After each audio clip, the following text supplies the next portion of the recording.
Mara was known to be a lovely and happy child, fondly loved by all, always putting smiles on people's faces. However, her happy days were cut short, and her dreams and goals were dashed and flooded by the streams of the Somnifal, a river of legend whispered to hold the power of purification, renewal, and forgetfulness. These streams were known for flushing curses, pains, and other negative things, but to Mara, it flushed her happiness.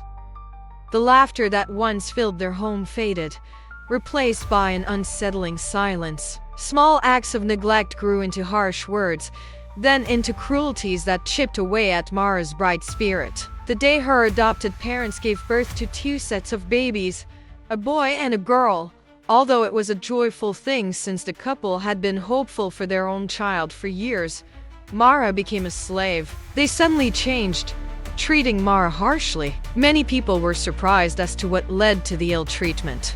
Some persons tried to talk to her adopted parents, but all was to no avail. After high school, Mara hoped to further her education, as she was gifted with drawing and planning, and she really wanted to be an architect. But unbeknownst to her, her parents had another plan for her. Although she had already begun getting used to the harsh treatment, which made the fact that they weren't her parents boldly written everywhere she went, the torture affected her mentally and psychologically.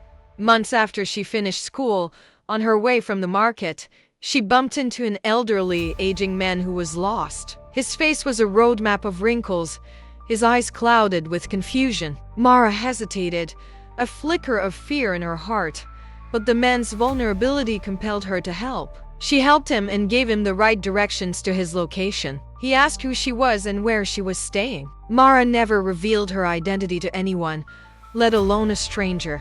Grandpa Bob coughed and said, "I will stop here. The night is getting darker." The children shouted in chorus, "Early to bed, early to rise." They thanked Grandpa and left for their respective homes, murmuring amongst themselves. Grandpa went inside with his 4 young children, 3 boys and 1 girl, where their mother had already dozed off. Every child in that community loved to be extremely obedient and to finish their household chores so they wouldn't miss Grandpa's daily stories. 2 days passed, and Grandpa did not come out to tell stories. The children crept like ants and swarmed around Grandpa's compound. Eventually, they met with one of Grandpa's children, Muna, who told them that Grandpa was under the weather but would be out for stories the next day. This cheered them up, and they all left for their homes with hope.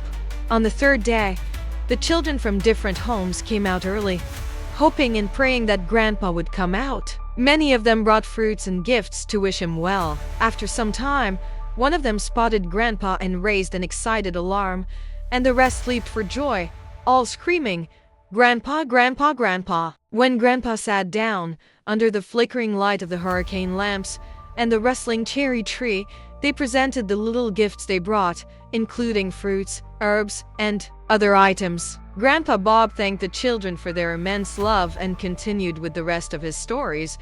Eventually, the elderly man Mara bumped into found his way to Mara's house a few days later, based on the description of how Mara looked. He told Mara's family that he liked her and wanted to marry her if she was willing. He also offered her family a large sum of money. With that, her adopted parents sold her into marriage at an early age.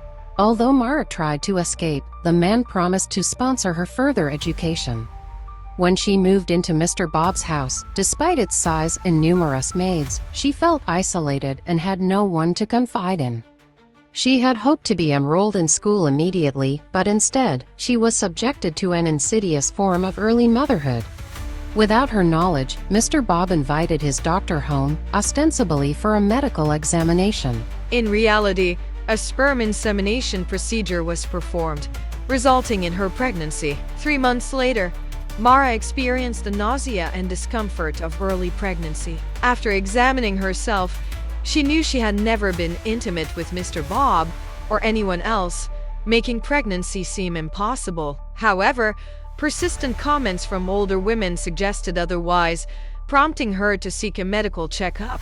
A few days later, she received a call from an unknown number, congratulating her on her 97-day pregnancy and requesting her presence at the clinic for further scans and information. At that moment, Her heart pounded. The phone slipped from Mara's trembling fingers, clattering onto the tiled floor. A cold sweat slicked her palms, and a wave of nausea, sharp and acidic, threatened to overwhelm her. 97 days. The words echoed in her mind, a cruel, mocking chant. She stumbled through the sterile clinic, her gaze fixed on the blank wall, replaying the doctor's detached voice, each syllable a hammer blow to her fragile sense of reality. Back in the oppressive silence of Mr. Bob's house, the echoing emptiness mirrored the hollowness within her. The maid's pitying glances, their hushed whispers, felt like tiny daggers, each one deepening her isolation. When she dared to look at her reflection, she saw a stranger staring back, a ghost of her former self. Her belly grew, a constant, physical reminder of her stolen innocence. At night, she traced the curve of it with trembling fingers, a mixture of horror and disbelief swirling within her. When Mr. Bob attempted to approach her, she met him with a wall of ice, her eyes devoid of warmth. She turned away, the silence between them a heavy, suffocating presence. When the confrontation finally came, the air crackled with unspoken accusations. Mara's voice was a low, venomous whisper, each word laced with a bitterness that tasted like ash. Tears streamed down her face, hot and furious. The room felt small, suffocating, as if the walls were closing in on her. When she walked away, the silence that followed was thick, heavy, and absolute.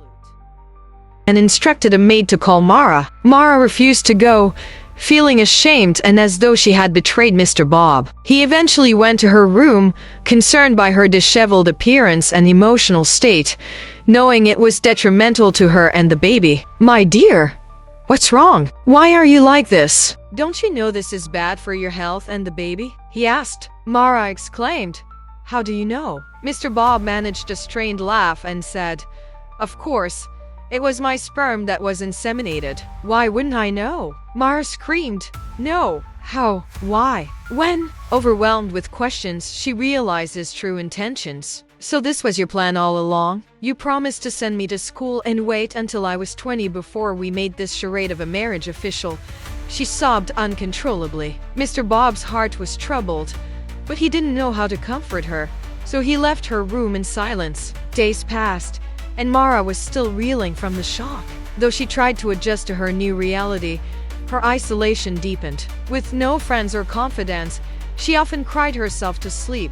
Aside from her hospital visits, she rarely left the house. Shame over her early pregnancy and the inevitable gossip, despite her marriage to a man old enough to be her grandfather, kept her from seeking support. She often went to the antenatal clinic after closing hours. Loneliness became her constant companion. She would sometimes talk to her reflection in the mirror, observing the changes in her growing belly. Mr. Bob attempted to approach her, but she met him with a cold, distant demeanor. Mara maintained a cold and distant attitude, effectively shutting Mr. Bob out of her life. Even when the baby kicked in her belly, she refused to share the experience with him. He, in turn, entrusted her care to his most trusted maid, who had served him for 30 years. One day, after her CT scan, he approached her and explained his perspective. He apologized for not informing her before instructing his doctor to perform the insemination. He revealed that his terminal illness was the reason he sought a younger woman. He had known about his condition for some time, and no woman was willing to commit to him. Desperate to have a child before his death, he resorted to this plan. The day he saw her, he felt a surge of hope. He begged her not to despise him, promising that she could attend school after she recovered from childbirth. His words fell on deaf ears. Mara had already retreated into herself, regretting her birth and her adoption by her foster parents. She felt forced into womanhood without her consent. Fresh tears streamed down her face as she said, in a choked voice, "You did all this without my consent. I feel used and worthless." She then walked away from Mr. Bob. Due to his condition, he couldn't follow her, but remained where he was, consumed by sorrow. Grandpa Bob coughed and then told them to retire for the night, promising to continue the story the next day. The children chorused, "Thank you, Grandpa," early to bed, early to rise, and went to their respective homes. murmuring amongst themselves. The next night, Grandpa was feeling strong and ready to finish the story. He sat under his usual cherry tree before the children arrived, and they were all delighted to see him, along with his own 7-year-old children. Grandpa continued. Mara gave birth safely, though via caesarean section. Due to her lack of prior intimate experience, she delivered triplets, 2 boys and a girl. Mr. Bob arranged for midwives and nannies to assist her, even 4 months after the delivery. Mara was unwell, battling depression and nearly losing herself. 6 months after the birth, she finally recovered, but she was a changed person. She became braver, more secretive, and no longer naive. One day, she approached Mr. Bob about his business dealings, surprising him, but he was willing to share. A year later, she took over the management of his business and also pursued her dream of part-time education. Her demeanor changed. She rarely had time to sit and chat. Even with Mr. Bob, their conversations were limited to greetings and business progress reports. She had built a wall around herself, fully aware that she was alone in the marriage, essentially married to herself. However, she managed Mr. Bob's business exceptionally well, knowing the inheritance would be for their children. Though she rarely displayed overt motherly affection, she showed it in practical ways. She ensured their school fees were paid before anyone else's. She took time to shop for new clothing for them, and she even took them out for occasional play dates. But she didn't play with them, but rather read books while they played. She rarely smiled. In fact, she had stopped smiling since discovering her pregnancy. She felt betrayed. We all thought she would change after the children were born, but she descended into a deep depression. Even after her recovery, she rarely smiled. No one knew what was going on in her mind. Mr. Bob, despite his critical condition, was content, knowing he had left his legacy in capable hands for his children to inherit. So, my advice to you all: don't waste your youth chasing illusions and living a life of regret in your old age. If Mr. Bob had settled down when his parents were pleading for grandchildren, his children would have had families of their own by now. Instead, when he finally had children, his parents were gone, and he was in a weakened state. Before the children left, Grandpa asked them to think of a title for the story he had told them to share at their next gathering. The children chorused, "Yes, Grandpa." They thanked him for the wonderful stories and recited their usual anthem, "Early to bed, early to rise," before dispersing with their hurricane lamps. The next morning, when Grandpa Bob's children went to give their usual morning greeting before school, they were alarmed to find him breathing rapidly and uncontrollably. The children's morning greeting was cut short by a terrifying sight.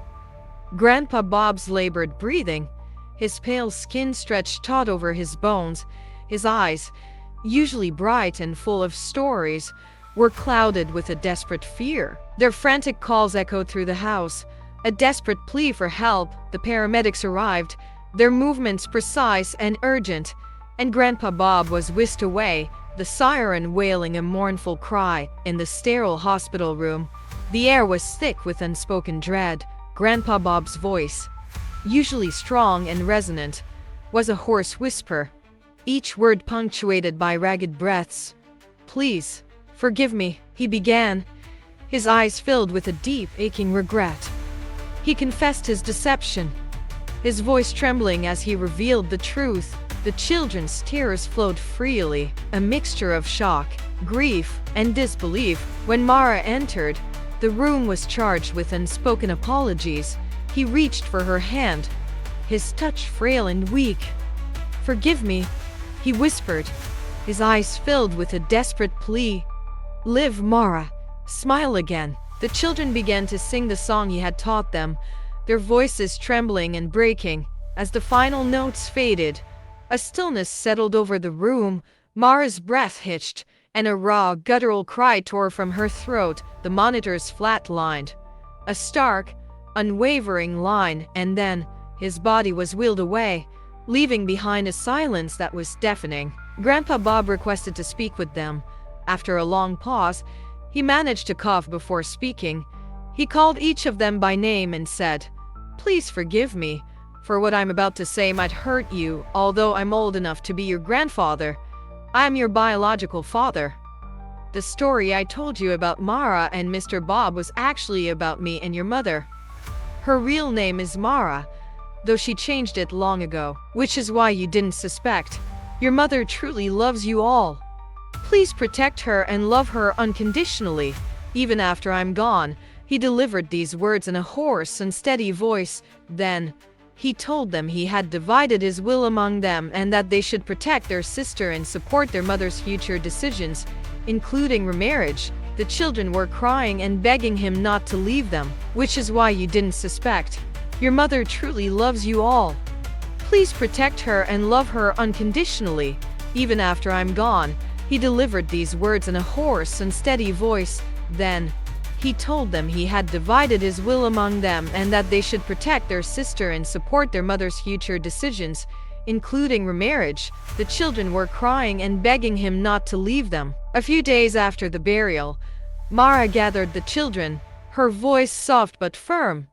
She promised to be the mother they had always wanted, a constant presence in their lives. "You will never be alone," she said, her eyes filled with a quiet strength. And so, the tale concluded, leaving a lingering silence in its wake.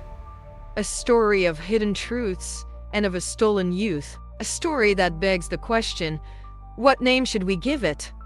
Perhaps, the grandfather's secret, with its layers of deception and revelation, or maybe, the stolen bloom, capturing the essence of Mara's lost innocence and eventual rebirth. What are your thoughts, dear listeners? What title resonates with you? Share your reflections in the comments below. And don't forget to like and subscribe for more tales told under the moonlight.